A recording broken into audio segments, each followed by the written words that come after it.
All right, ladies and gentlemen, welcome to the Home Studio Simplified channel. Today, we have a very special guest, and this is one that I've been anticipating for a long time. Warren Huart is just an amazing individual, one of my favorite online mentors. And so, as the title has implied, this is a live Q&A with Warren Huart of Produce Like a Pro. So if this is your first time here, you're a brand new visitor, I'd like to welcome you and let you know that this channel exists to simplify the complexities of the home studio and to help you make professional sounding music in a less than professional space. Now, we can dream alone and we can create alone, and a lot of times we do, unfortunately, but together, and that's what I love to stress here, together we can achieve so much more. And so before we get into today's special guest, I'm also going to give a huge shout out to my chart toppers. These are individuals who have helped to support the channel along the way. These are individuals who have either supported through Patreon, or they've also given through the super chat feature, which is available here on YouTube, which, by the way, we are going to do our dead level best to get to every one of these questions that are asked within the chat or those that have came in through various other areas.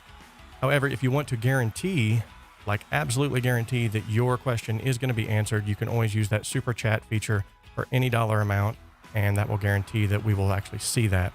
Also, I'd like to give a huge congratulations to our 4,000 subscriber giveaway winners. These individuals have won during the most recent subscriber giveaway that we had, and congratulations to you guys. So by lieu of announcements, we are going to be doing a July edition of the HSS Song Contest. There will be a link in the description of this video where you can actually upload your song submission. It can be in MP3 format, that's fine. The winner is going to be judged by a panel of individuals, other YouTubers like myself, who are going to then look at that song. We're going to give you some critiques on that. And then the winner is going to have a free mix and master from yours truly. And so you can enter that in the description of this video here. So a man that really needs no introduction whatsoever. We are talking to Warren Huart today. If you have not known of Warren Huart, you're probably living under a rock. But Warren Huart is a music producer, songwriter, multi-instrumentalist based in Los Angeles. He's played a very fundamental part in the creation of many platinum-selling and Billboard-soaring albums, as well as the development of many of today's most successful artists. Warren has worked with James Blunt, Aerosmith, Korn, and many more, too many, honestly, to even name. He's also the founder of the Produce Like a Pro YouTube channel and the Produce Like a Pro Academy, which offers recording tutorials and hands-on training for beginners and pros alike. Warren is also known for his hard work ethic, his positive attitude, and respect for the artist's vision. With over 20 years of experience in the ever-expanding music industry, Warren manages to create one of the most diverse sounds around. So for those of you who have tuned in, I present to you the man, the myth, the legend, and my personal favorite online mentor, ladies and gentlemen, Warren Huart. Wow, thank you ever so much. I'll give you a round of applause. And may I, first of all, I must say I'm very impressed with how thorough you are. I always stumble when I try to get through stuff. The fact that you're doing that live and you got through it so effortlessly, I would have been like, I really appreciate How are you that. today? I'm good. you're I'm very good. welcome. Good. Did How's you have a? I'm sorry. No, I was just going to say, did you have a good weekend? Oh yeah. It's a lot better right now, actually. It's awesome right now. Okay. We had a little bit of a hiccup here, guys, and I wanted to let you know that was at no fault of Produce Like a Pro, Warren, or Eric. That was all my doing. I did not follow up enough to know what time zone he was in. So whenever we set this up, I said 12 p.m. and I was like, great. I let everybody know. And then I realized when I tried to call him earlier, he said, I'm feeding the children. And I said, well, I homeschool and I know that my children, my child, he gets up rather late. Maybe it's just, and I'm like, oh no, he's on Pacific Standard. Oh no. So I apologize for that. You guys are awesome, by the way. I appreciate all of your support in the chat. Each and every one of you is like, oh, it's okay. It actually works out better. So you guys are awesome. I do have a lot of questions that have already came in, and I have copied those from previously. But while you are in the chat, please feel free to ask questions. I have asked Warren ahead of time, and he said he was fine with just answering stuff on the fly. When you got as much knowledge as Warren has, I'm sure there's no question that's going to slip by his radar that he's not been asked before. So, but in lieu of that, I want to ask you, Warren, just before we even get started, how are you and the family with all of this COVID thing that's been going on? It's been a little stressful, but no more than anybody else. I think I'm very wary to sort of because there's been so many incredible people that have their whole lives have been turned upside down. So for me to say anything other than I feel blessed. I feel blessed that I work in music, and then so much of what I do is done remotely anyway, that it hasn't affected me quite as much as a lot of my friends. Like staying in music for a second, people that are touring live, guys and girls, have been really heavily affected. They may have had some studio work, they may have had some remote work, but ultimately the live guys and girls have been really hit badly by this. And so my heart goes out to them. But nothing, for us in the music industry to sort of, I can't complain. It's the frontline workers that have been hit the most, that are absolutely, we owe what we've got to them. So I just think that's a pure blessing to to even be remotely. I can't complain, is what I'm saying. There's nothing I can complain about. I think we've been really, really blessed to be able to still function, make music, to have an online community like that you and I both have, that we can share. So no complaints. Awesome. And I don't know, did you ever actually have a chance to tune into GearFest online? I didn't, and I should have. They did email me and tell me about it, and I was so swamped with stuff that we had to do. We were filming with Daryl Thorpe, a huge course that we're doing with him, Nice. and which is going to be absolutely amazing. I think our audience, guys and girls like us, are going to absolutely love it. Everybody here, you're going to. Daryl is like he's soul of the earth. I absolutely love him. He's ex-Navy. He got out of the Navy, and he decided, he wanted to do music his whole life. So he ended up interning and then assisting. And he's that guy, he's just rolled up his sleeves and worked his butt off. And now he's 9 Grammys in, So he's great guy. And I just know our community is just going to love his course. It's one of the best ones we've done, and we did 5 songs, so we filmed and recorded 5 songs, and he mixed them. Good night. So you're going to get to download a whole EP that you can mix and do additional production to, and all that kind of stuff. So and so, like most of your other courses where you have downloadable multi-tracks, those are actually, you can actually add those to your Yep. Yeah, okay, your Add them portfolio. to your resume. Yep, portfolio. Awesome. The only one or two that we've done, I think the only one I can think of off the top of my head that wasn't possible was Motorhead. They let us download the multi-tracks. I know most people that do that, they only, like, I know somebody downloaded like a Red Hot Chili Peppers course from another company, but they only give you like a verse and a chorus or something, or a piece of it. I know some of the big ones don't let you do it, but Motorhead very kindly let us to have the whole song. It's just, you could put it up online, but if you put it up on like YouTube or SoundCloud, they will stick an ad in front of it, and it is owned by Motorhead. But the rest of it, the stuff we do, the bands have always been incredibly generous, and we only work with good people. We just make sure that we're only working with good people, so we don't usually get any kind of problems. It's kind of a secret, isn't it? Surround yourself with good people. Be good. Work with good people. Surround yourself with good people, and it's amazing how much better life is. Right. I always say on my channel here, it's the law of sowing and reaping. And Sure. I've had people that have kind of got onto me the last few weeks. They're like, dude, why do you keep giving so much stuff away? You've got you're giving away your tutorials that you're selling. You're giving away so much content. And I keep telling them, like, it's not so much about like building an empire as it is like surrounding people with a community. And once you can get that community aspect, man, that's where it's at. It's gold right there. And I agree. along those same lines, for individuals, Warren does not know that I'm doing this, by the way. I'm totally springing this one on Warren. Okay. What are you doing? What are you doing? But everyone who is in the chat right now, if you are not a Produce Like a Pro Academy member, okay, I have been a Produce Like a Pro Academy member for years now. If you are not a member, if you go today and you sign up for a membership, or even if you watch this later, the deadline will be by the end of July. But if you send me a screenshot that you have entered the Produce Like a Pro Academy, you're going to be entered into a drawing to win a pair of Audio Technica headphones from Home Oh, Studio fantastic. Simplified. So anybody who signs up for a Produce Like a Pro membership, you're automatically going to be entered into a drawing to win a set of nice mixing headphones or tracking headphones. Um, I hope that's That's okay, Warren. You of didn't. course, very generous of you. Okay. Very And generous of you. like I said, We should probably give on because it's on your channel. Let's give away a membership as well at some point. We'll ask a question of everybody here. oh, sweet. We'll come up with something and we'll give away a membership. I know there's actually quite a lot of Academy members here already, but if you're already an Academy member, we'll extend your membership. And if Nice.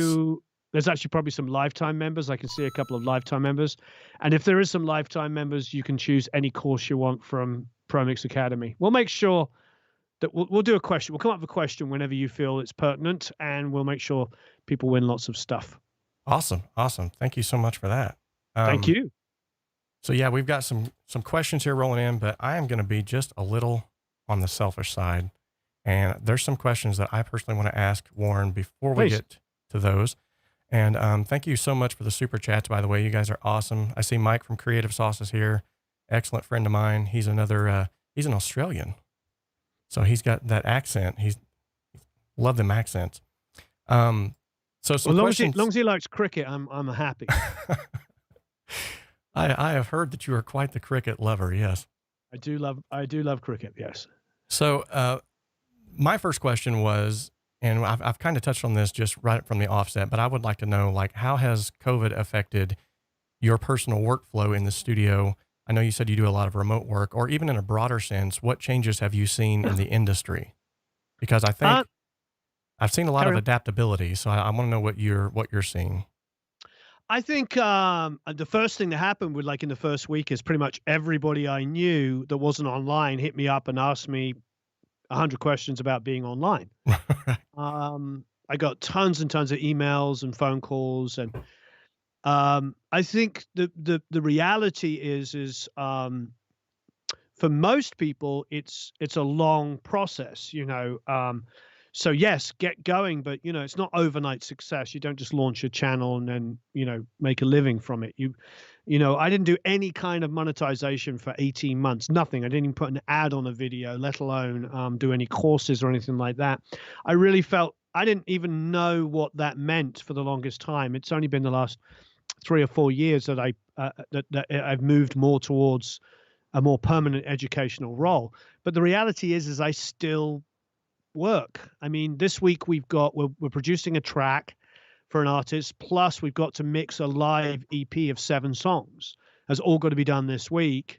So I'm doing that and doing all of the stuff that we're doing here. To me, if I stop making albums and EPs and singles, and then I'm not really of any value to the people that engage with me. I've got to be able to show them what I do.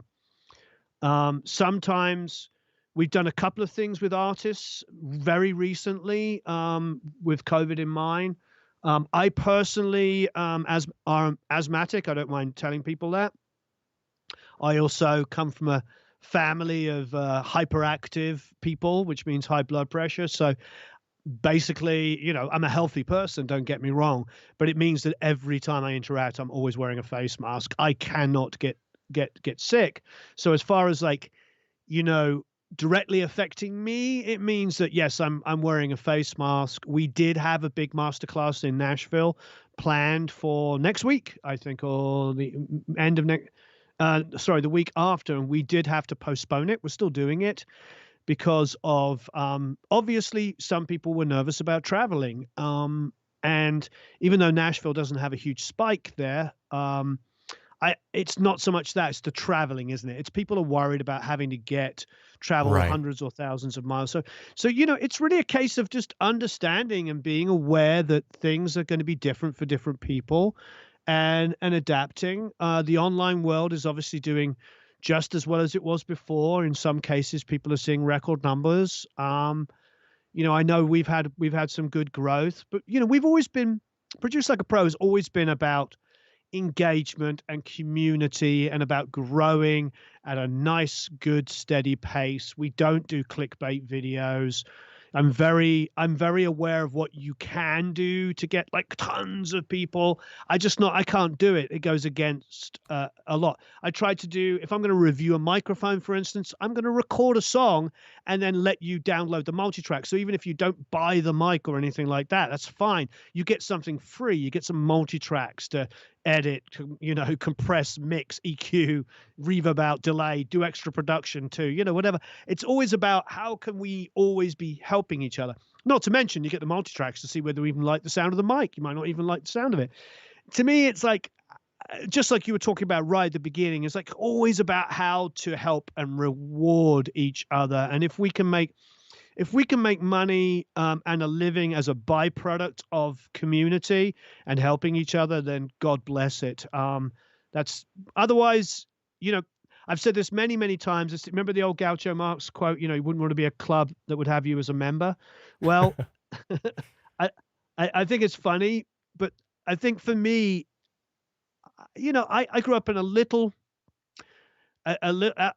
village, quite poor to say the least. I was actually going to post a photograph of my house because I found it this morning, and it was a 2-bedroom bungalow that was 654 square feet, and there was 5 of us, and it was a semi-detached bungalow, and the picture of the place was pretty hilarious. I'd seen another big online mentor post this photograph of this detached house, pleading poverty, going, oh, we grew up, and I was thinking to myself, it's a really interesting perspective, because when I was a child, I didn't really sort of think about like that we didn't have all of these attributes, You do me a favor, Eric, can you answer this?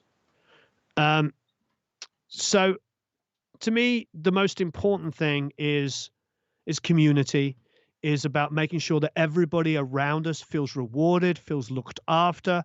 I do not think just because you can't see it in this shot, but just because I've got gold and platinum records on the wall, it doesn't mean I'm any better than any other human being. And that's the thing I think I really wanted to get rid of.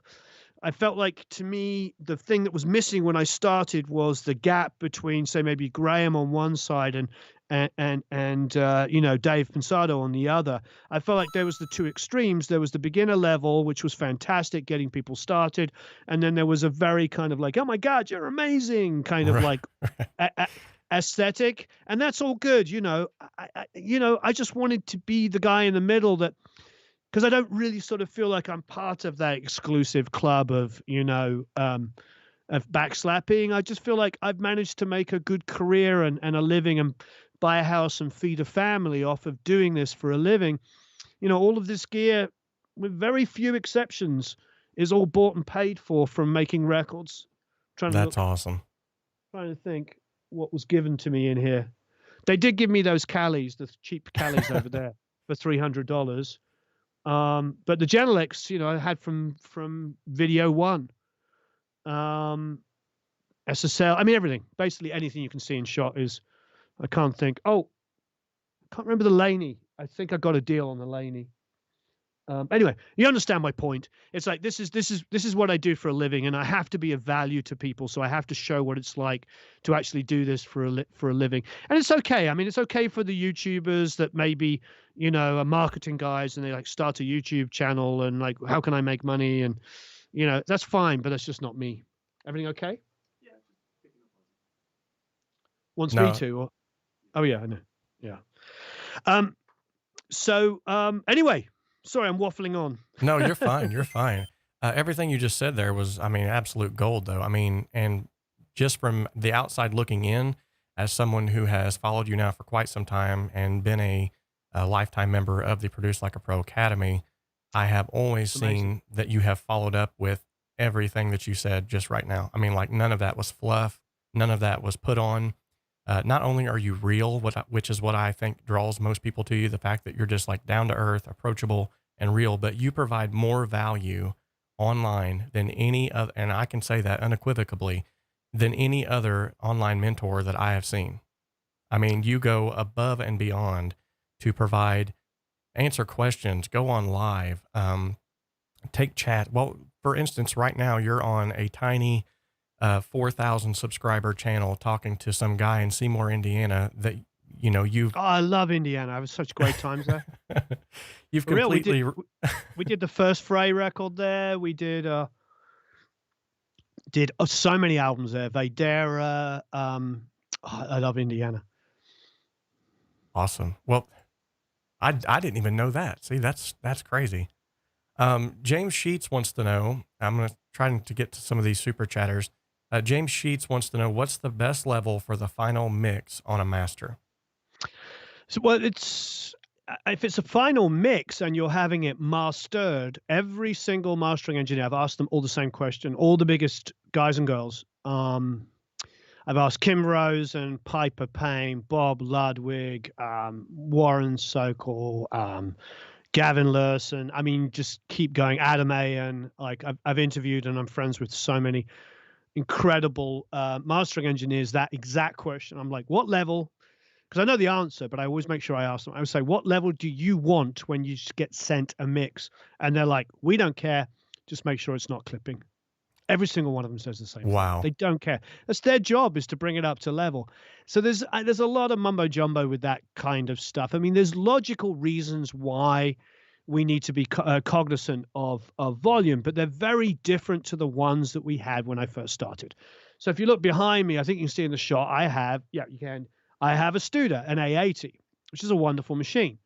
And some of the best albums of all time were cut on Studers, and particularly that model.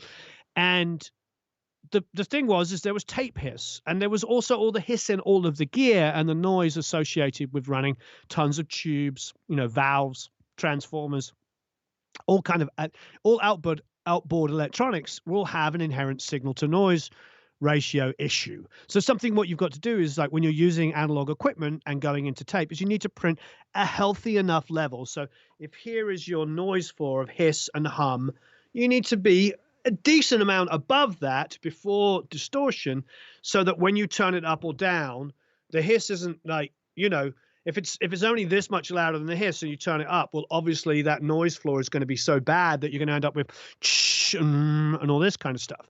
However, in the wonderful world of digital that most of us live in now, where maybe we're using external pre's and stuff like that, for a start, we're probably using a lot less gear. We're probably putting less things in the way. So you might go mic pre. Maybe you're going mic pre compressor. That's probably the extent to most people recording now. But reality is 90% of people that are probably watching this and recording are probably plugging into the front of their interface with a mic preamp. I still do that myself. We have an Audien ID44 sitting down here. We use it every day. In fact, I'm talking through it at the moment.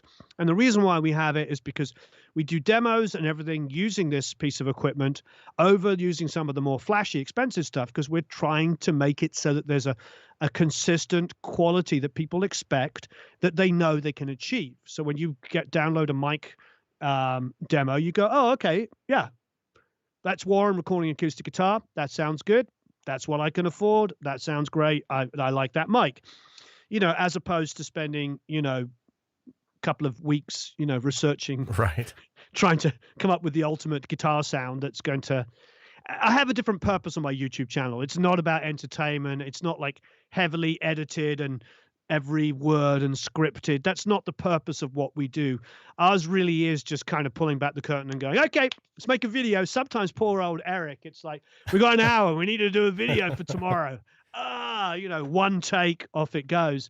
right. And for all of its faults, it actually is a little bit more realistic. But anyway, my whole point is like, between analog recording and digital recording, it's a different world. In the world of digital, you don't have to worry about set to the same extent as signal to noise ratio, meaning you can print very quiet levels. I personally don't like printing super quiet levels because I like to hit my analog equipment.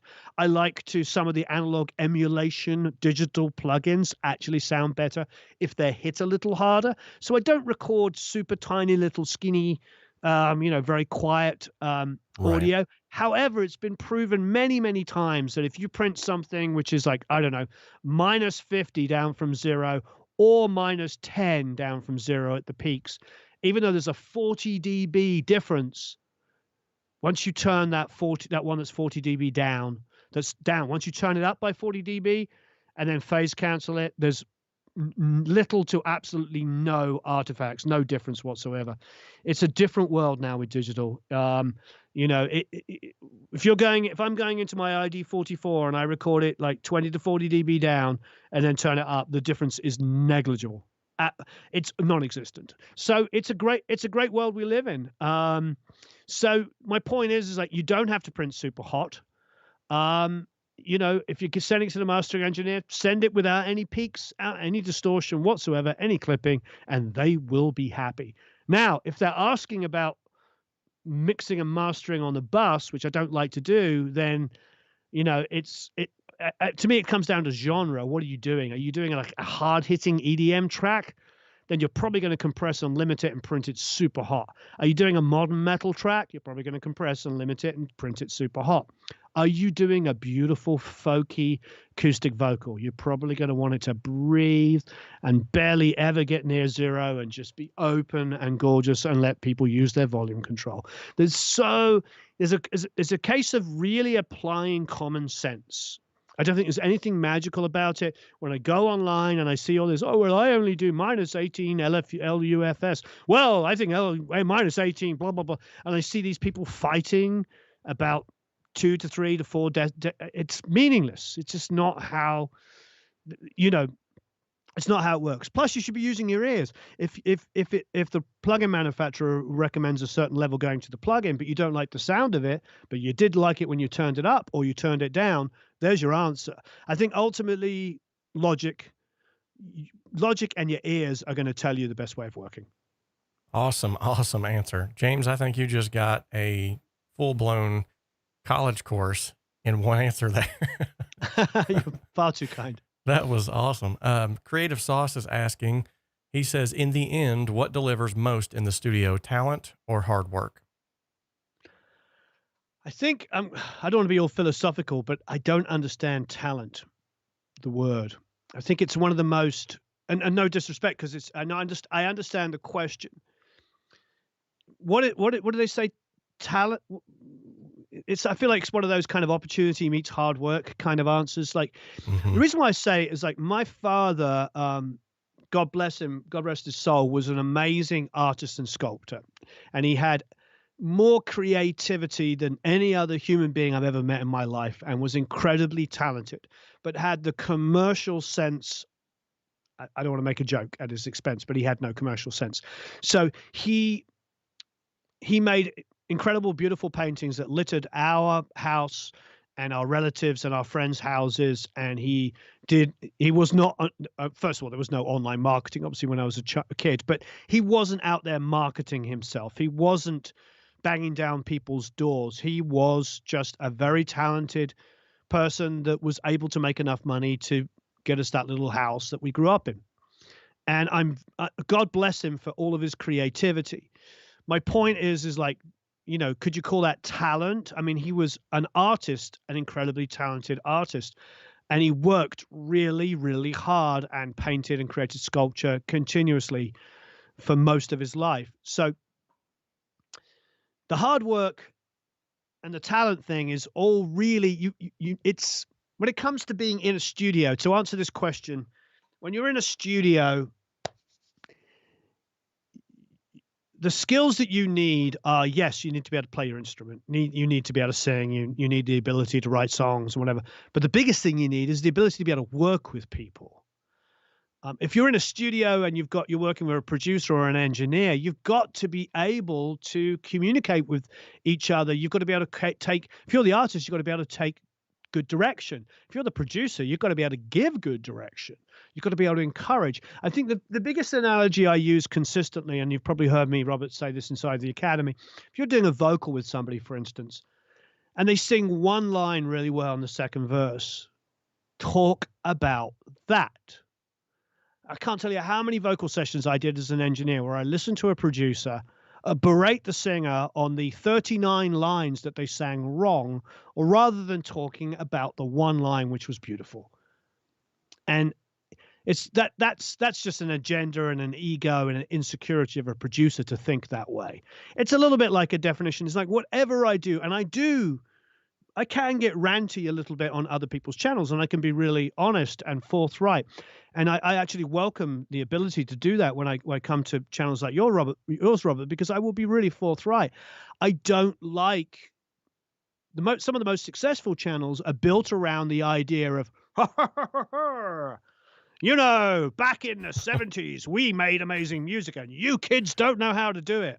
It annoys the schnizzle out of me. It really, I think one of the blessings of being, and I've said this recently, of being a Generation Xer, of being sandwiched between baby boomers and millennials, one of the blessings of that is that we sort of I love everything from the 50s, 60s, 70s. I also love jazz and blues. I grew up on that. But I also grew up at a time of The Cure and Joy Division, and then all of the bands through the 80s and the mid 90s.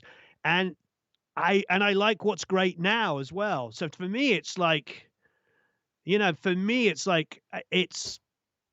all about that. It's all about connecting it rather than this sort of superiority. And I talked a lot about also this idea that's very prevalent at the moment and very, very successful, where you basically analyze the schnizzle out of everything and show just how smart you are. It was the Phrygian, Lygian, blah, blah, blah, over the so-and-so, with the mic position at a degree of 4 mics, blah, blah, blah, blah, blah, blah, blah, blah. And like, look at me, I am so smart. And it's like, no, the smart guy in the room is the guy that wrote the song. Right. Somebody said to me the other day that they had been sent a breakdown video. They'd sent a breakdown video to Noel Gallagher of a song that was broken down.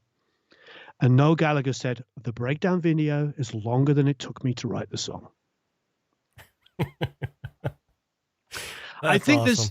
there's validity in that, but one of the things it does is it buys into this idea that they all used to be geniuses and now nobody knows what they're doing, which is a bunch of BS, as we all know.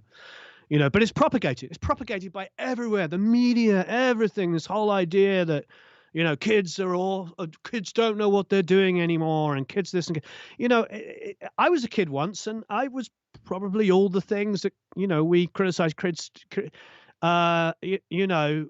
really, it's about stopping the finger wagging, stopping the kind of idea that there's these geniuses. And, that's why you know me, I'll interview somebody up and coming, somebody you've never heard of, and then somebody massively successful, and then something in between. I'm sure my channel and everything would do better if I just stuck with like reinforcing stereotypes. But I hate the stereotypes because they're what divide the world and don't bring us together. I love this idea of, like you were saying right at the beginning, about community, about joining everybody together. It's a blessing that we can all do this together. So as far as like, getting that question, the reason why I don't like the word talent, not because I don't think people are talented, but I think that they've worked really hard at their craft. They have the ability to work well with others. That's the thing that drives most people to success.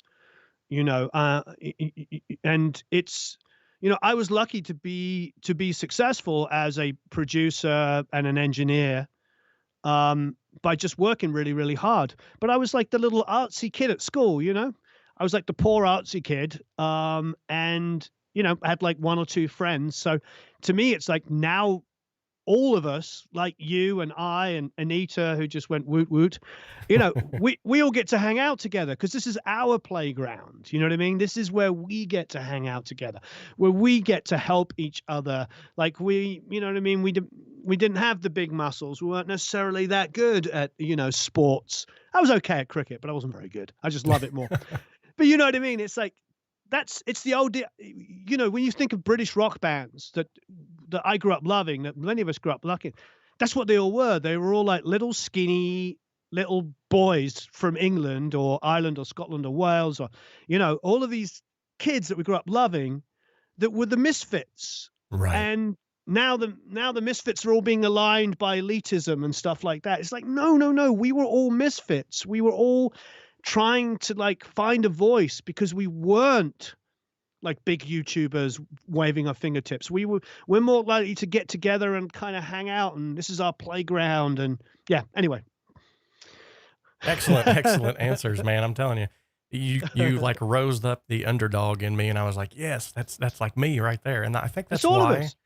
I think that's why you resonate so well with so many, is the fact that, I mean, what you just described there was pretty much my childhood. I was the guy that was, instead of, being all up in the football teams and the baseball teams and getting Right. involved in all the sports, I was skateboarding off by myself or doing Right. things that at that time were not cool, but weirdly enough are cool now.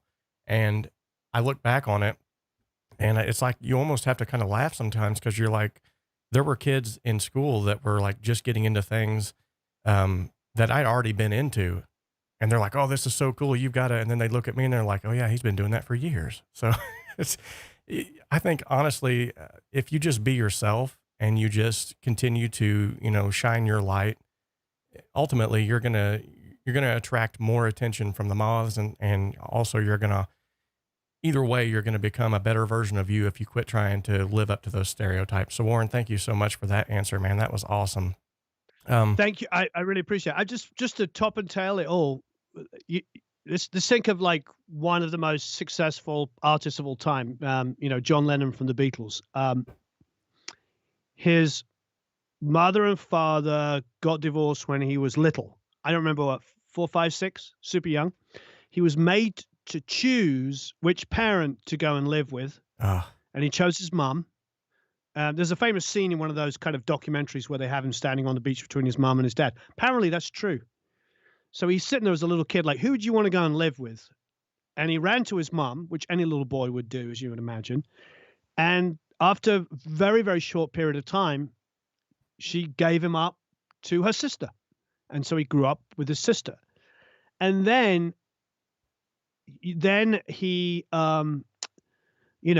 he finally got to reconnect with his mother for a very short period of time, and then she was killed in a horrific car accident where she was actually hit by an off-duty policeman. I think she stepped out in the road, and this guy unfortunately killed her. And that is what shaped him to write songs that resonate with us as human beings.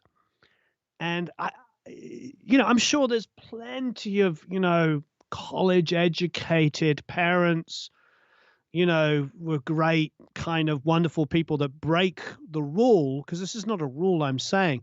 I'm just saying that this is what speaks to me. Those things speak to me. Even though my parents stayed married up until my father died, it's just, what I mean is, like, I grew up surrounded by wealth, but in a very, very poor, but didn't really feel I was poor. I just felt a little different to the kids, and I gravitated toward music like so many of us do. And I put on records and they spoke to me, and music meant something. It wasn't about the theory and the breakdown and the this and the other. It was about an emotional, visceral response. And then I learned to do all the things that I learned because I wanted to reproduce that music. But, the music I love came from people that were making it up as they went. And, I just, what was that famous quote? Isaac Newton. What was his quote? Somebody said about Isaac Newton, who's considered by many people, along with like Einstein, as the greatest mind that ever lived. And somebody at the period when because he lived quite a long time, lived into his 80s, one of his like peers said Isaac Newton was it could be the greatest genius that ever lived. And he said, if I've done anything, I've stood on the shoulders of giants so I could see just a little bit further. Very good. And I think that, to think anything else for anybody is absolutely maddening. I feel like we're just blessed that we have this community, and that we're all here, like, sharing our ideas and welcoming each other and understanding, because a lot of the forums that you go to, it's all about, who's the best at this and who's the best at that, and being told off because you didn't use the right mic, or the mic pre, or the this, that, and the other. And we all know that's complete baloney. As Jeff Emmerich told me about the AKG D19, which I have one of those, which is like AKG's kind of cheapest dynamic microphone that they had at Abbey Road. It's a good sounding mic, don't get me wrong, but it's considered to be like this vintage, incredible mic because it was used on Beatles records. When I said, why did you use it? He said, because it was plugged in. And he's like, when you're working with a guy like John Lennon in particular, he's renowned as being a taskmaster. He had an idea. I want it down now. So we just pick up the mic, push it over, start recording. They do a vocal on it because it was ready to go. Acoustic guitar, an amp, an overhead, or whatever it was. It was just plugged in, ready to go. It was the same thing with the compression or whatever that was set up. It was just whatever was ready because you're in the realm of creativity. And I think the creativity is the biggest thing. Anyway, I'm waffling on. No, you're fine.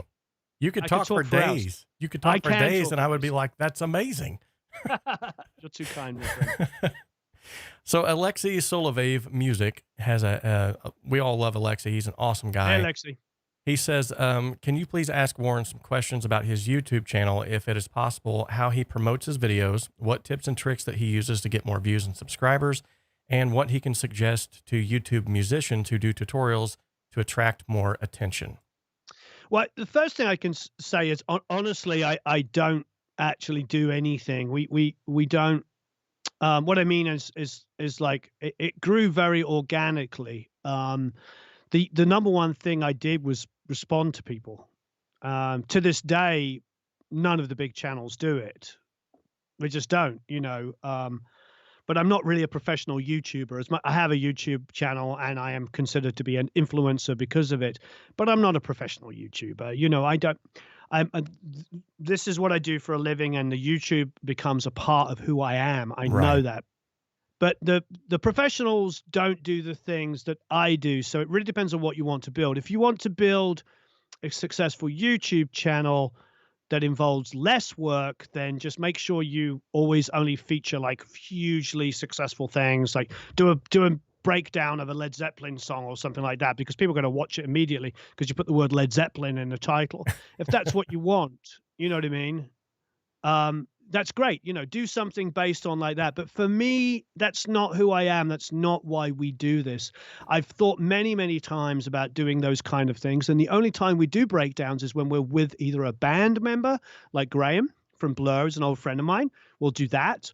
Or we have the producer or the engineer or the mixer of the album. I'm never going to be that guy that pretends that it's about me talking about some incredibly talented musicians. But you can do those things if you want to grow your channel. You can go and you can see channels and you'll see their big video usually have some kind of correlation. Sometimes people put up like live footage of bands and they get 1 million views on that and then 20 views on all the rest of their videos. The reality is, like, if you want to build your channel, you want to build it big, do that. Go and do stuff that, or just reinforce stereotypes. Talk about how John Bonham was the world's greatest drummer, and people will go, yeah, John Bonham was amazing. But if you want to do something, Alexei, because I know, Alexei, you have a channel, you're doing the right thing. You are helping people, and it will take a long time to grow like that. Mine did.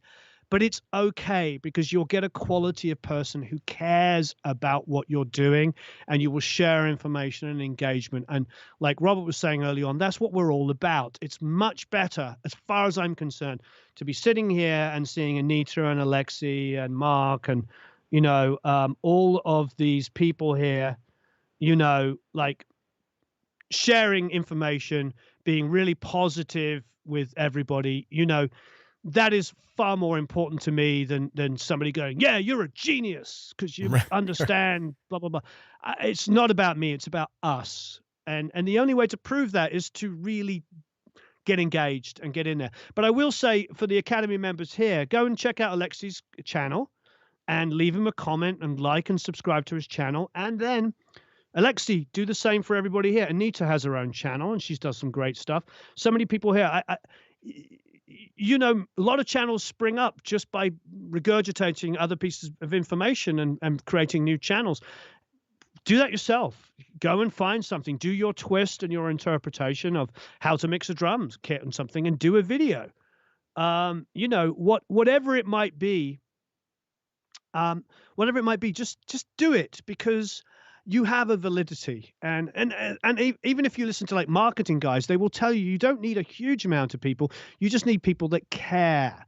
Robert, you know what I mean. It's like you have people that interact with you that actually care about what you're doing, and that's far more valuable to you than trying to chase the ultimate clickbait title and the ultimate clickbait kind of like, thumbnail and all of that kind of stuff. I don't see you with your hand in videos going, I'm sick of what you're saying. I'm ranting about that.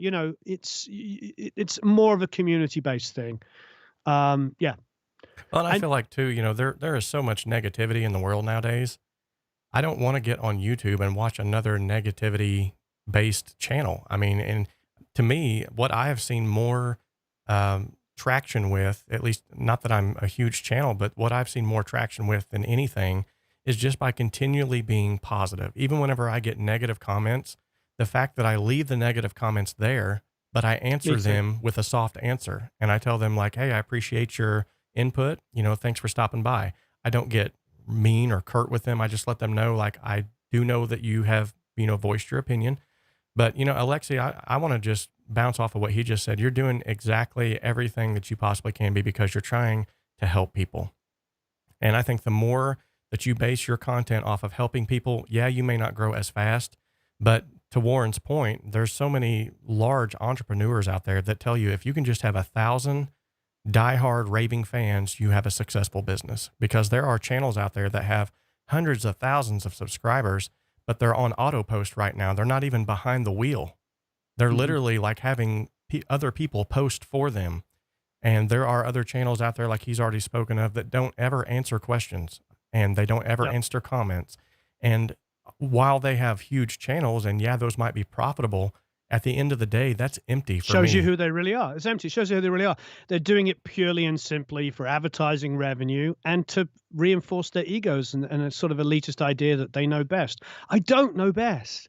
I can tell you what I like to do. I can tell you when I plug things in and how this sounds and how that sounds. But the last thing I want to do is be an expert. The fact that we call it a pro is probably a mistake. You know what I mean? Because it's not about being professional. Yes, it's about being professional in how you deal with people. But this idea that it's all about experts, pathologically hate that. And that's what I grew up pushing against, growing up like Mhm. properly poor, not like pretend poor, like, my, Right. we, Right. daddy didn't buy me the Les Paul for I mean, my dad and I, basically my dad, I helped a little bit, but my dad and I built my first guitar.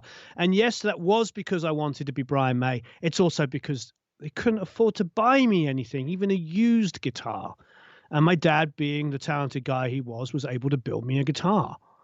And so that, yeah, it's this sort of fake idea of, how hard life was and all this kind of stuff. It's like, stop talking about how hard thing was and just kind of get in there and actually help.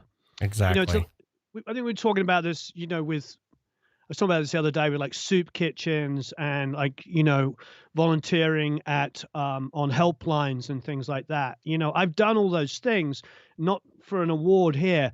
That's not my point. But I've done all those things, and I tell you, I've never seen anybody that posts 1,000 times on Facebook there. You know what I mean? I'm not in a room full of people on Facebook putting up memes every 20 minutes about how everybody sucks and how they know all the right things. It's not full of people like that. It's full of people that get up in the morning and go to a soup kitchen at like, 4 or 5 o'clock in the morning. I remember the first time I ever went, I got there, it was like horrible. It was like 5 a.m. or something, or 5:30. And I think I must have got up about 20 seconds before I got in the car. Somebody picked me up. I was like, "Huh." And I got there and I thought I was going to sort of be like dishing out food for like a photo opportunity in my mind. That's not what I meant, but I thought it was going to be quite glamorous. And I arrived along with like, 40 other people and they're like, good.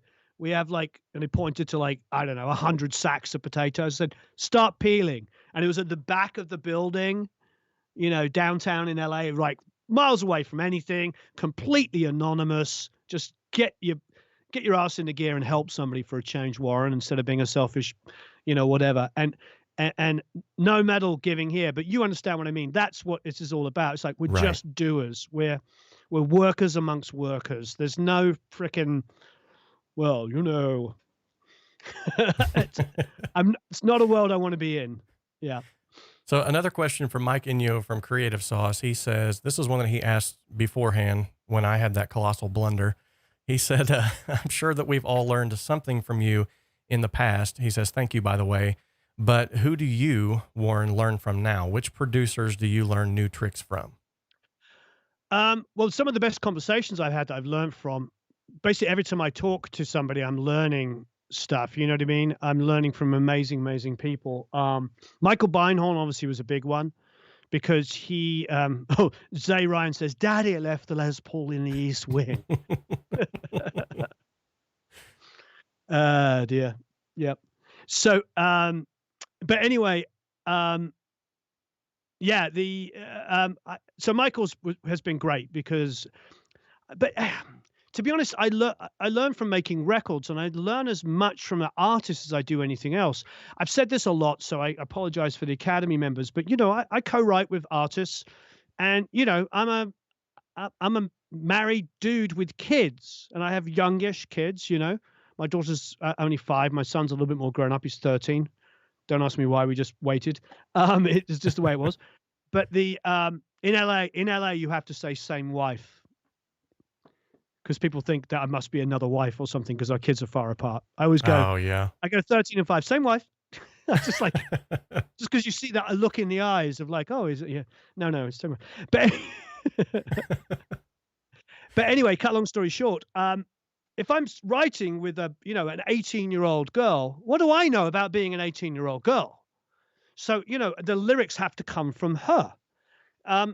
Frankly, I don't even know if I could write specifically about some of the things that an 18-year-old boy would be going through. I know some of the emotional aspects I can speak to, but the way people talk now, 30 plus years later, 30 years later is totally different to the way I spoke, and some of the things that they're dealing with, are quite different because of, this world, because of, technology. So you learn from everybody you work with. You go to a new studio, the assistant engineer, you learn from him. First thing I do when I go to a new studio is go, who's recorded here? And if they're like, list off some engineers and producers, and if they say something like, oh, Joe Ciccarelli comes here all the time, I'll be, whoa, okay, Joe Ciccarelli comes here. What does he do? Oh, he comes here to track drums. Okay, where does Joe put the drums? He puts them over there against the wall and does, okay, that's what we're doing. We're doing that. We're doing that. Because, so, you know what I mean? I'm learning from the assistant who's learned from Joe Ciccarelli. I learn in everything. It's really hard to say, it would be really foolish of me to think that just because somebody's got, I've got 10 or 12 platinum records and they've got 40, that it must be more important. And then this person down here who has no platinum records but just made a really great record is any more or less. So I do tend to just find that I'm learning all the time. Always be learning, always be open to stuff. And you can pick up tips from YouTube videos, from real life, from writing, from, co-writing, from producing, from engineering. Just be, again, a worker amongst workers, and you'll always do well. Very, very good answer. I didn't expect anything less. Micah says, if you record a live session, are you recording the clean feed from the instruments and also the speakers? I think if you've got the inputs to record a DI, it's not necessarily bad. It does make very heavy rock or distorted guitars easier to edit. If there's some mistakes in there and you need to fly some things around, it's nice if there's a DI because you can see on a heavily distorted guitar where the transient is, and you might be able to quickly line it up.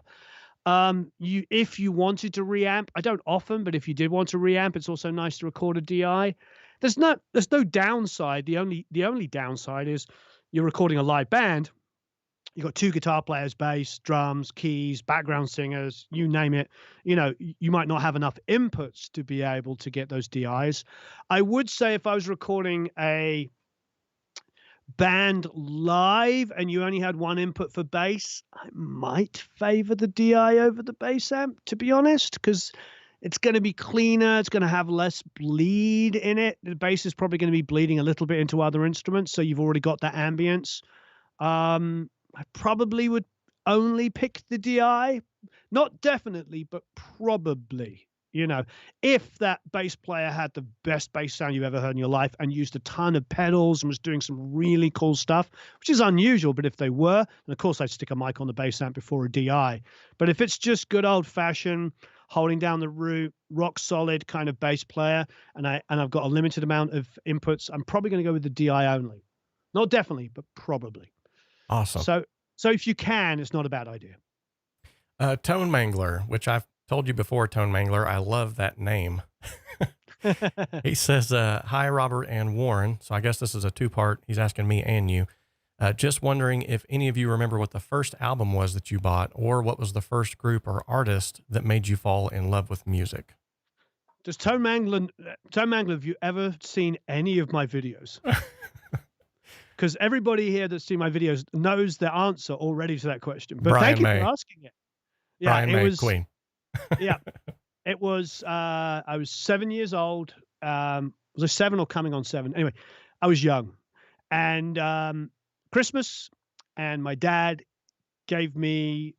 Like I said, we didn't grow up with much money, so my dad would either make the Christmas presents. He'd always make a Christmas present. He built like a fort, you know, so I could play, you know, with toy soldiers and stuff. He would buy he build all kinds of things. He built me my first and second bicycle out of bicycle spares.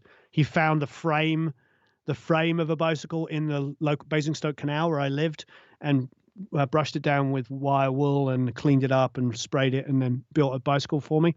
Those are the kind of things I would get for Christmas. But this one year he gave me, along with, I think it was with the fort he built that year. But anyway, he gave me A Night at the Opera by Queen. And that was the first rock and roll music I'd ever heard in my life. And he gave it to me. He was a man of very few words, the opposite of me. He was a man of very few words. And he said to me, "This is worthy." And that was it. I can still vividly remember opening up the record, and inside was this crazy album with all of these photos, brought out the color in a sleeve with all the color photos of all the band. All these guys with like long hair. Like, what is this? This is strange. My dad's giving me a record of Degenerates. Although it didn't seem that crazy, because, you know, you'd see like paintings of Mozart and Beethoven, and they all had like long, crazy hair. So I suppose it fit in. But I put it on, and I had my dad's big old-fashioned Sony headphones that were look like Princess Leia ears, and you put those on, and I'm like 7 or 8 years old, and I'm just sitting there like, what is this music? What is going on? And I listened to side 1 for 2 weeks before turning it over to listen to side 2, and I listened to side 2 for 2 weeks. I remember listening to side 1 for 2 weeks going, wow, putting it over to side 2 being like, this is so different. And then after a couple of days, like, this is amazing. Listening to that for 2 weeks, then going back to side 1 and going, oh my goodness, I forgot how good side 1 is. This is incredible. You know, it was beautiful.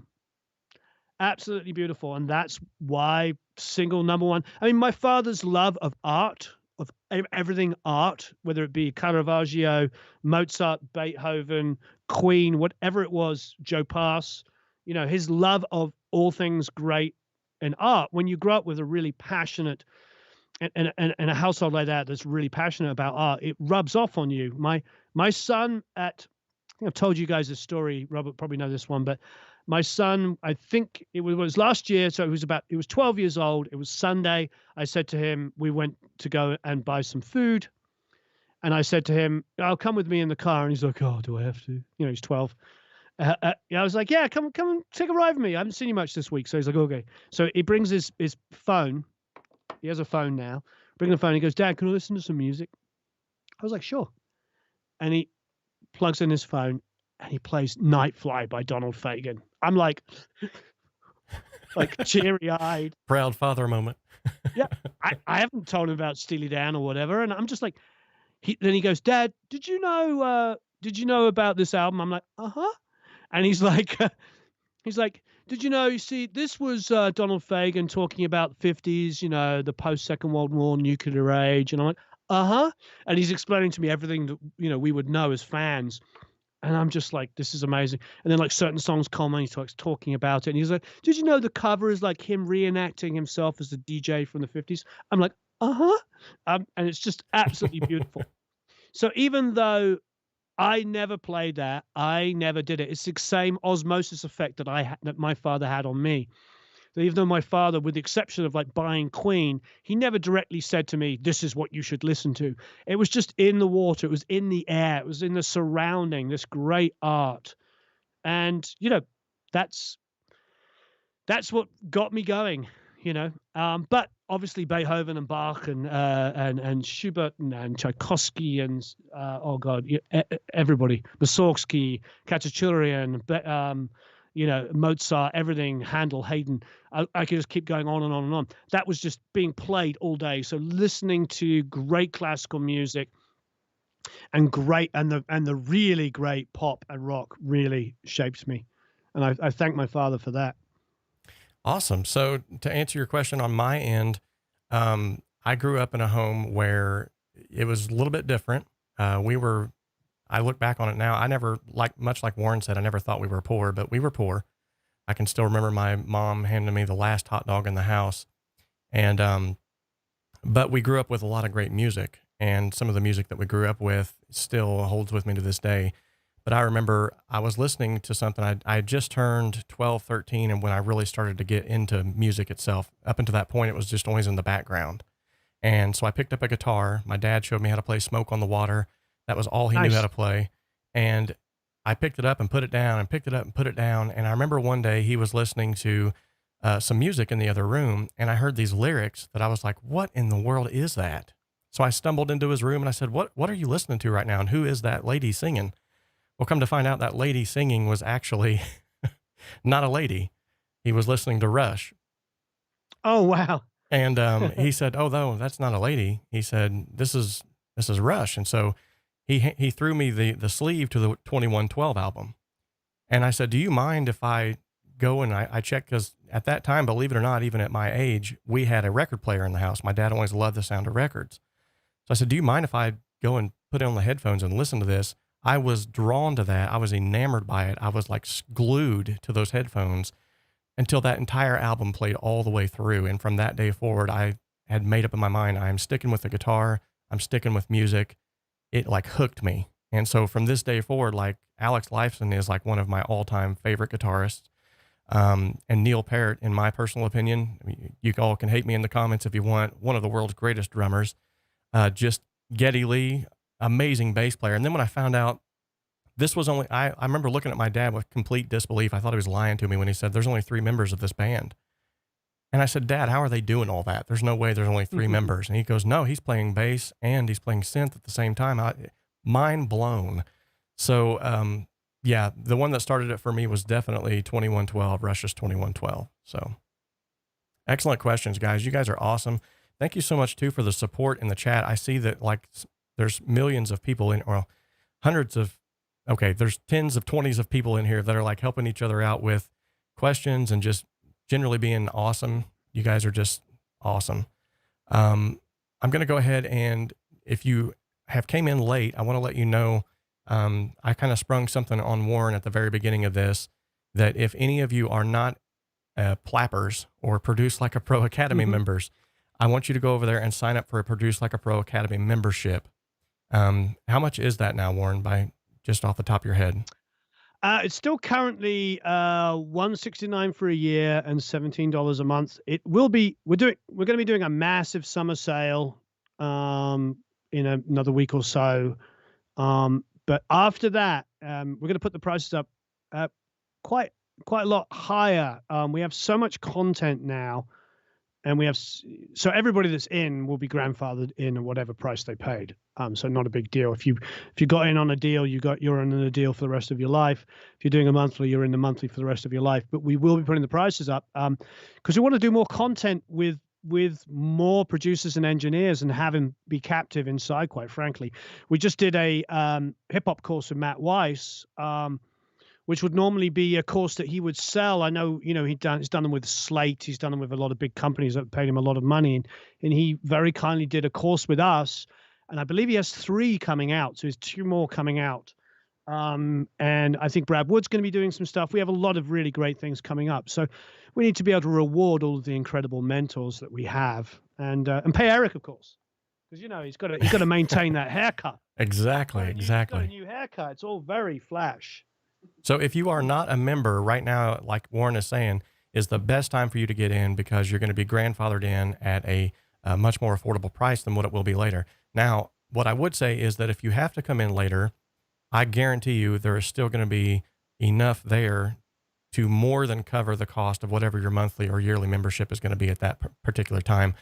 I think we're up to like 50 multi-tracks and stuff like it's that. unreal. And then on top of that, I mean, there's so many perks that you get just for being a Produce Like a Pro Academy member that Warren doesn't even really talk about it very much.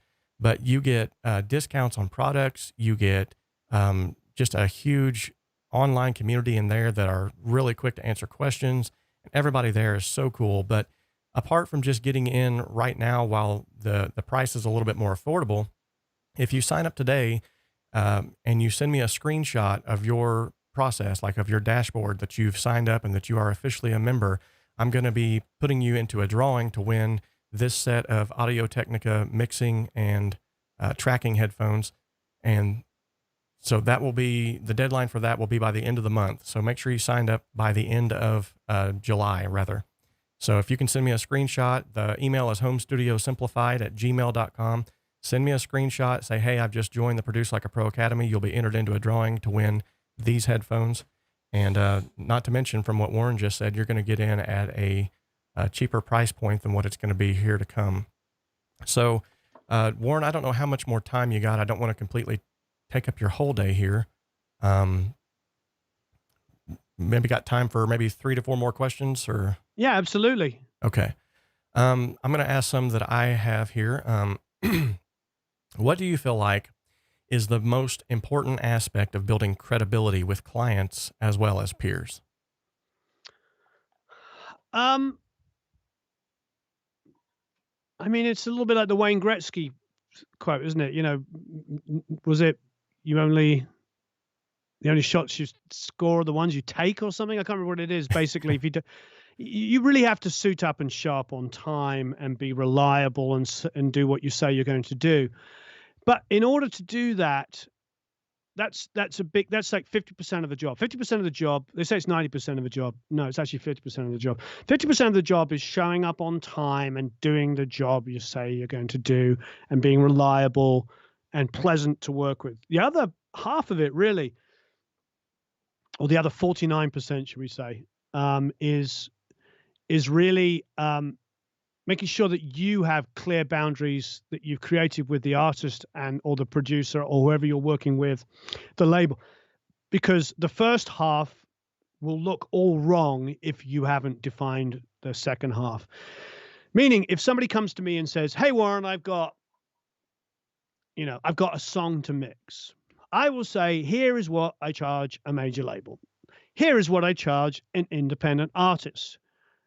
If it's one song, I probably won't go below the independent artist rate. However, if it's 3 to 5 to 6 to 10 songs, let's talk about the price coming down a little bit, because if it's actually an album worth of material, then it's and they send me all the roughs, it's essentially a very similar drum sound on most of the songs. It's a heavy rock song with a pair of heavies in the verse, extra stacked guitars in the chorus.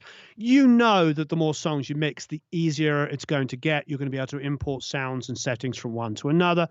And you can't really justify charging a lot of money to do 10 songs, because it's really going to be like 6 to 7 songs worth of single songs work, because you're creating settings from it. So you can talk about coming down on price.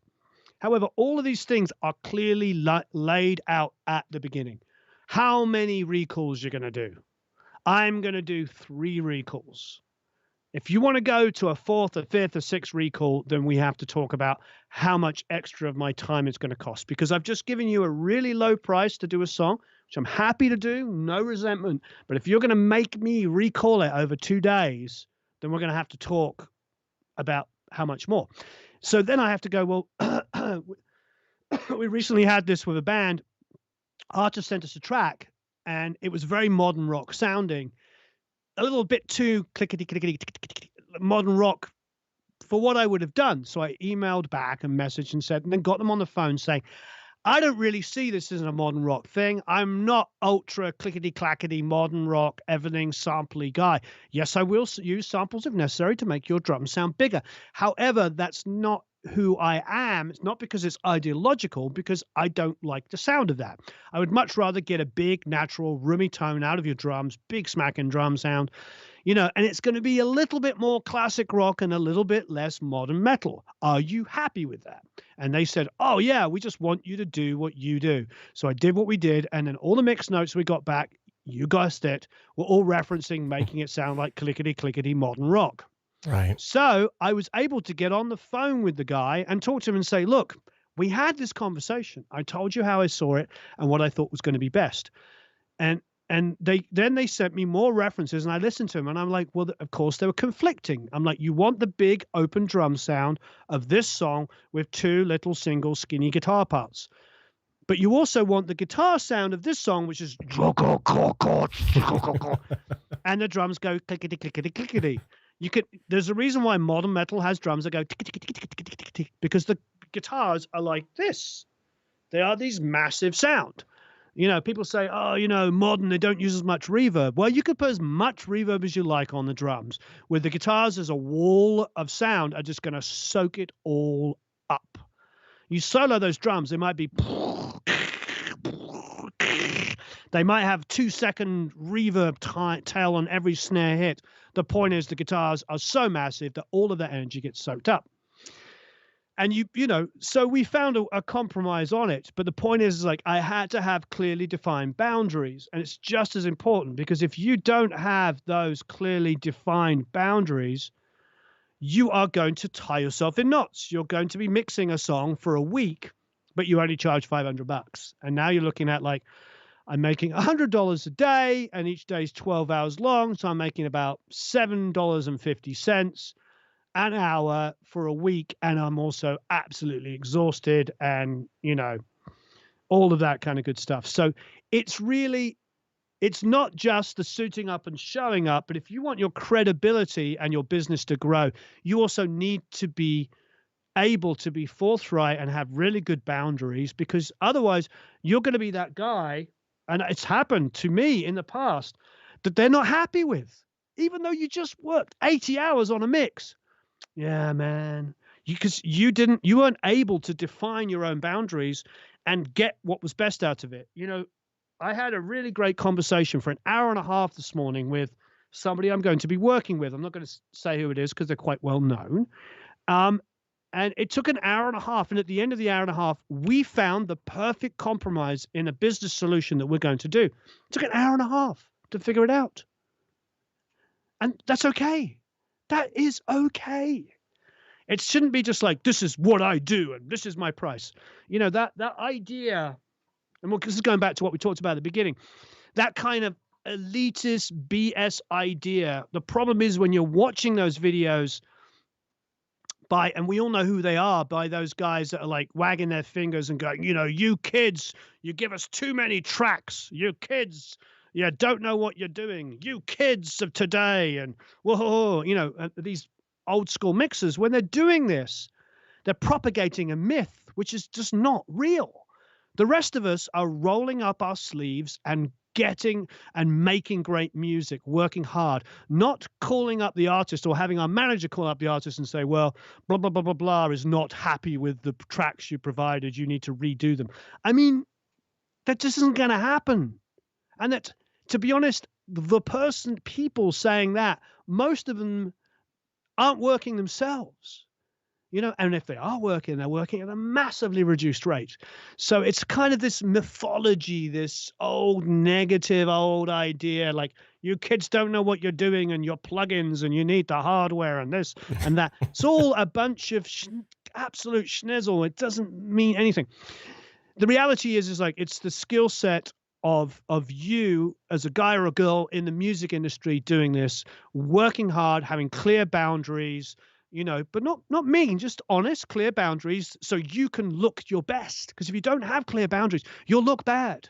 You'll be spending 2 weeks trying to make something polish, a steaming lump of what, polishing it to make it something that will never happen. But if you have good boundaries and you listen, you go, you know what, guys, I'm not buying this. I don't think I can make it what you want it to be. And I'm quite willing to walk away and let you find somebody who will tell you they'll make it, what they want it to be. Somebody will always do that.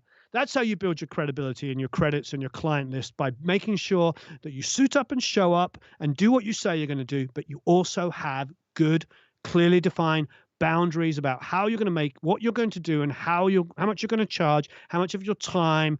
Have good self-worth, because you put those two together, you come out screaming on top. You'll get great results for the artist. The artist will understand, what they have to do in order for you to help them. It's a two-way street. You can't be, the guys we're talking about, wagging your finger and telling off the artist. They're in an elitist world that doesn't exist anymore. It just doesn't exist. Those guys aren't actually mixing the current albums, but they're all Go and look at the top 40 at the moment. You don't see any of those names, and we all know who we're talking about on those albums. So they got younger guys and girls coming up, working their asses off, proving themselves, making amazing albums. that brings me to the next question that I had, and this was a personal one of mine too, because I recently ran into a situation where, much like you had just talked about, it was almost prophetic, your answer of the last one. I actually had mixed a local talent here. I had produced it, mixed it, recorded it, spent hours, countless hours getting this thing like perfected to a T per their standards.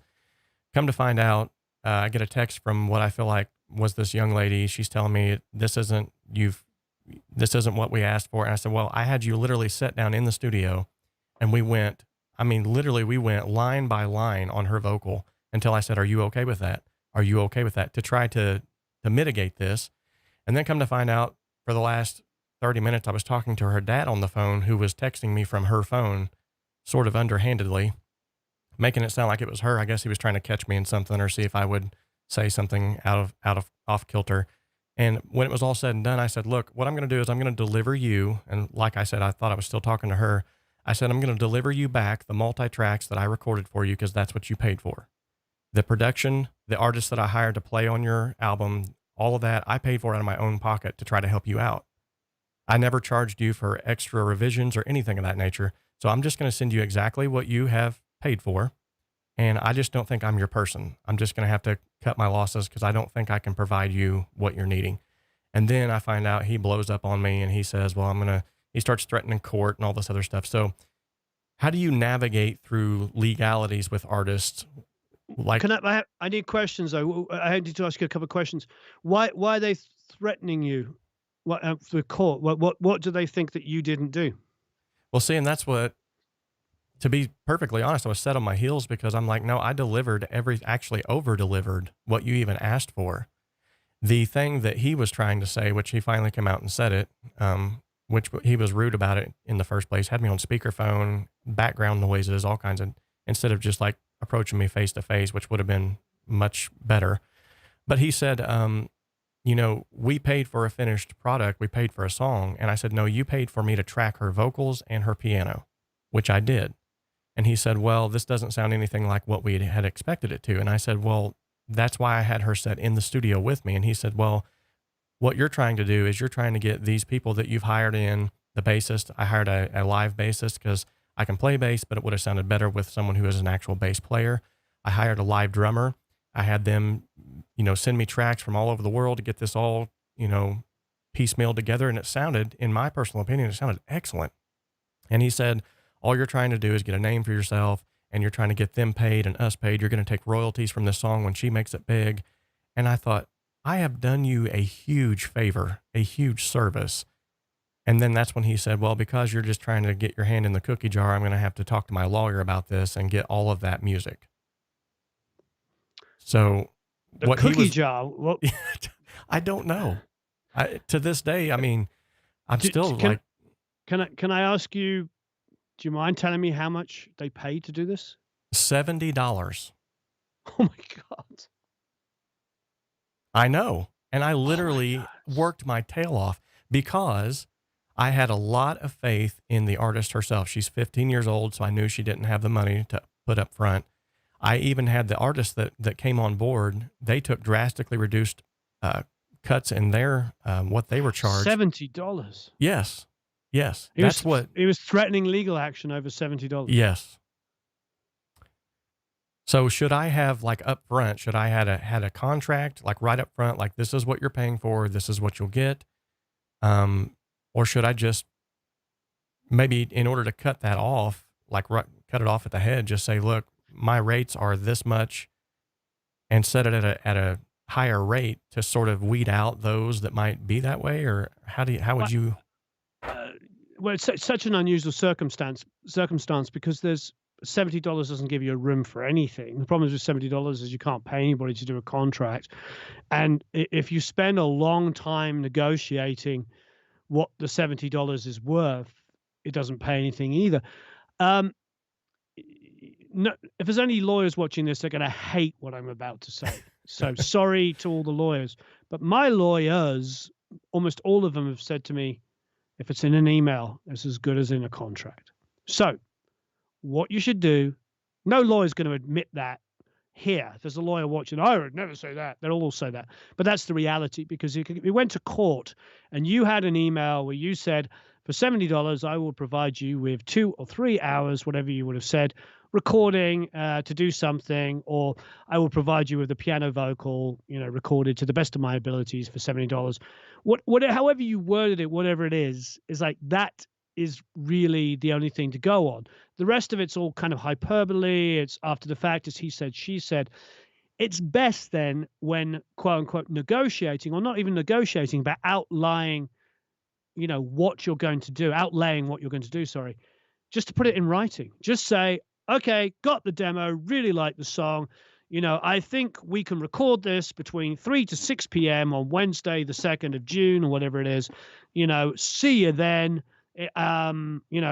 Excited to work with you. They show up an hour late. They're an hour late. You do it. You maybe work an extra half an hour later than you said. You send an email. You say, hey, I had a really great time. I was happy because I believe in you to work that extra hour. Just make sure it's in writing over blah, blah, blah, blah, blah. Here's your rough mix. Thanks for working with me. Here's my PayPal information for the $70. And then if they expect some more, it's just about, again, I'm not going to be that guy. Every artist is always late. They just always are. And every artist always pushes for a little extra time. Just make sure you acknowledge it and they are aware of it. One of the problems when you're working with artists or bands is like if, either individual artists and particularly in bands, is like if they are not working, they don't think there's any work being done. Gets really annoying. So you might be sitting there like comping together a vocal, and I've been doing that with a pair of headphones on and heard a singer go, when are we going to do some work today? And I'm like, and I will literally say, just because you're not working doesn't mean there isn't work being done. Right. So having clear boundaries, just, another one I learned that I talked about with Shelley Yakus quite a few years ago. He and I were talking once. I remember the drive. I was driving up the canyon in my car, and I remember talking to him as I was driving, hands-free, and I'm driving along, and I remember we were talking about a project I was working on where we were in like 5 or 6 or 7 mix revisions. It's an artist that I really am a big fan of, and I've worked with for many, many years, that everybody knows. I'm nothing negative at all, but so that somebody has actually been in the academy. We've mixed some of their stuff. Incredible singer, wonderful person, but we were probably on, I don't know, maybe mix revision 7. And I never do that many mix revisions. And I said to Shelley, I just got this email, which pretty much contradicts the other 5 or 6 emails, totally changing all the mind on absolutely everything. Like, just tying themselves in knots, in circles. And I said at the end of the email, they said, oh, and by the way, if you don't think these work, just let me know. I'm not sure. What do you think? And I said to Shelley, I told him that, and he laughed, and he told me about Stevie Nicks, and that he'd had a similar thing with Stevie Nicks, and she had said to him, she got with all the mix revisions and stuff she was making him do, she said to him, "Do you think this is making it better?" And he goes, "Nope, it's making it different." And I responded to the artist. I was like, "I don't think it's any better or any worse. It's just different." It's like what one mix you have me feature the rhythm guitar. Now this mix you're making me feature the piano instead. Both work. Do you want it to be more of a piano-driven song in the second verse? Do you want it to be more of an electric guitar? Do you want it to be even? So they're kind of working a little bit off each other where I originally had it. So it was like strumming here, piano there. It was one of those kind of situations. It's like all of these ideas work. I gave you my interpretation of what I liked. You don't know what you like, so you're changing it up all the time. It's that kind of situation, and it's not unusual. It's not unusual. This is what artists do. It's like not necessarily better, it's just different. Very, very wise answer there. We still have Yakis. we still have a few more questions coming in, but guys, I really don't want to take up too much more of Warren's time. But I do want to get to something that he said earlier in this live stream. If you stuck it out for this long, you guys rock. If you are interested in getting a free membership to the Produce Like a Pro Academy, Warren has agreed to give away one free membership to someone here in the chat today, which was very generous of him, by the way. And I would like to add too that even if you win, you're still entered into the drawing for these as well. So I don't know how we're going to do this. Maybe I'll ask a question and then maybe we could have, is Eric still there? Eric is still here. You want Eric do you have the chat open, Eric? Yeah. You can Okay. pick somebody at random. Yep. Awesome. Eric will pick somebody at random. Good deal. So Eric is going to pick somebody at random within the next few minutes here. I want everybody to, in the chat, blow the chat up with what has been your aha moment from this particular interview. What's been the one thing that you can really take away? It don't have to be a book. Oh, wow. But just write something real quickly that you've learned from Warren today that's been an aha moment for you, that you just like, wow, I'm gonna walk away with some great knowledge. Go ahead and start blowing the chat up with that. And then Eric is going to pick a winner for a free Produce Like a Pro Academy membership. And if you're already an Academy member, we'll give you an extra year. If you're a lifetime member, you can pick anything from Pro Mix Academy. Awesome. Very generous, very generous. I'm looking at your channel here. Very nice, very nice. Creative Sauce still hopping on. Micah, he's still in here. Joe Brown says awesome. Brian Butler, Country Tea, James Sheets, Jurgen, Nico, nice. Dave Merkel, nice. Mark George says boundaries. Yes. That was a big aha moment. Boundaries. Yes. Keep them coming, guys, because we don't know when Eric's going to drop it. Dun, dun, dun, dun, dun. Eric.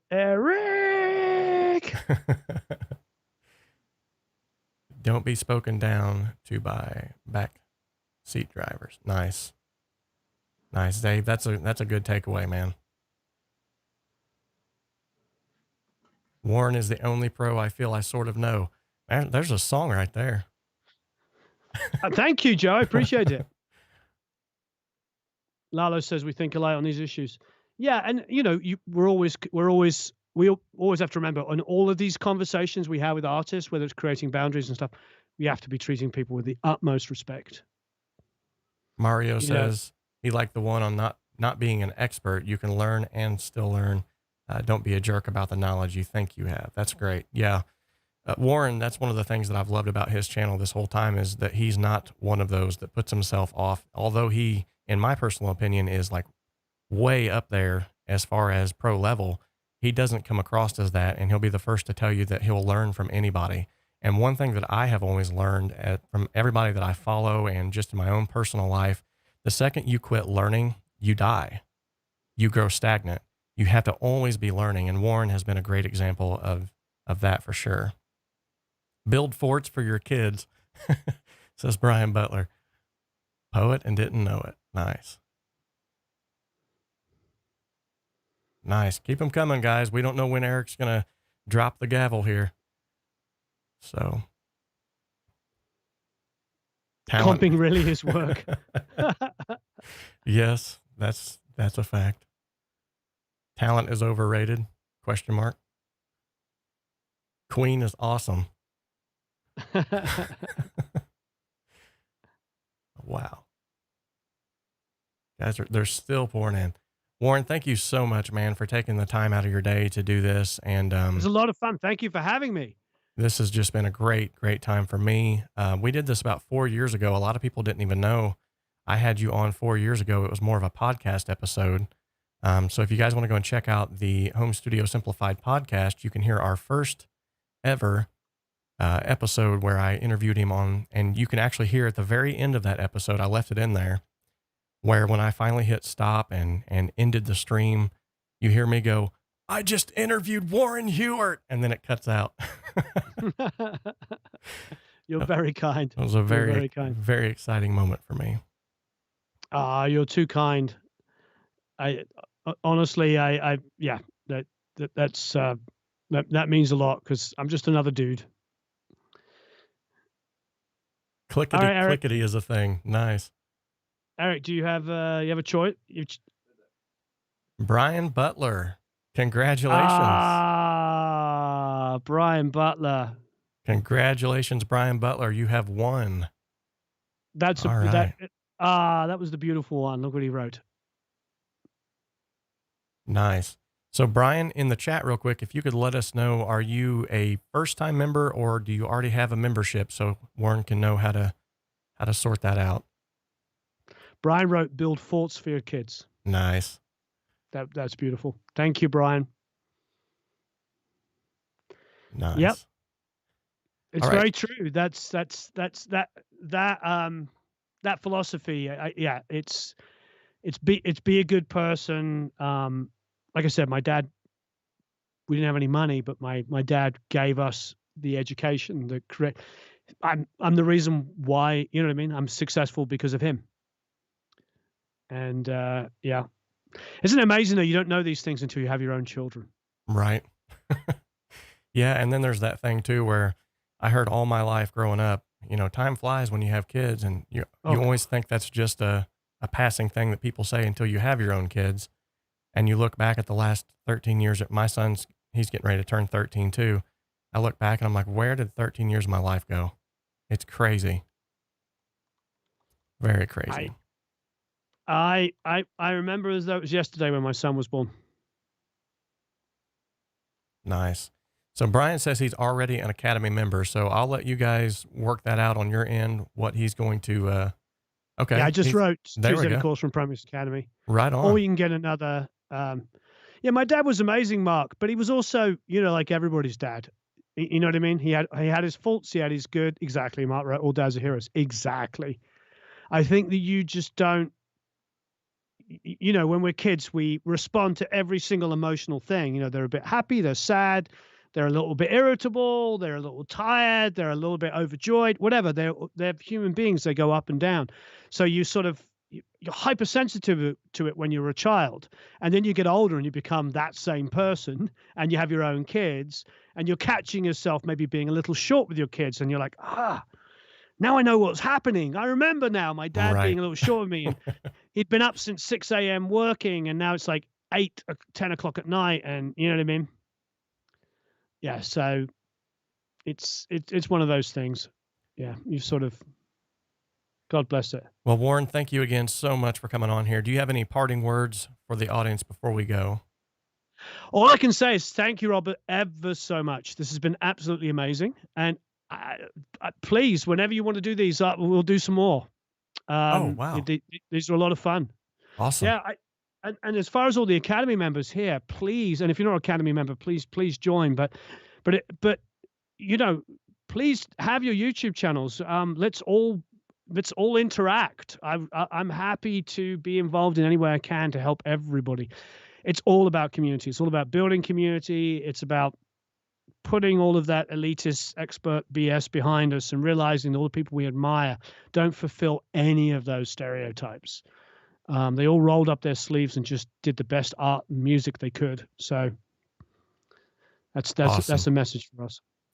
You know, along those same lines, like Warren has just said, I know a lot of popular YouTube channels or individuals who tell you how to grow your YouTube channel. They'll say all the time, do not do sub for sub, do not do. But I'm going to tell you the opposite. If you're in this chat section and you have a YouTube channel, obviously you do, or else you wouldn't be on here. I would encourage each and every one of you to go to each other's channels and sub each Absolutely. other. And that's how we're going to build this community, like Warren is so Agree. generously just said. So, well, Warren, I'm going to go ahead and close this out then. But thank you ever so much once again for coming on. Thank you. Just a That was kind amazing. soul. So for those of you who are here and maybe this is your first time, remember that this channel exists to simplify the complexities of the home studio and to help you make professional sounding music in a less than professional space. We can dream alone, we can create alone, but together we can achieve so much more.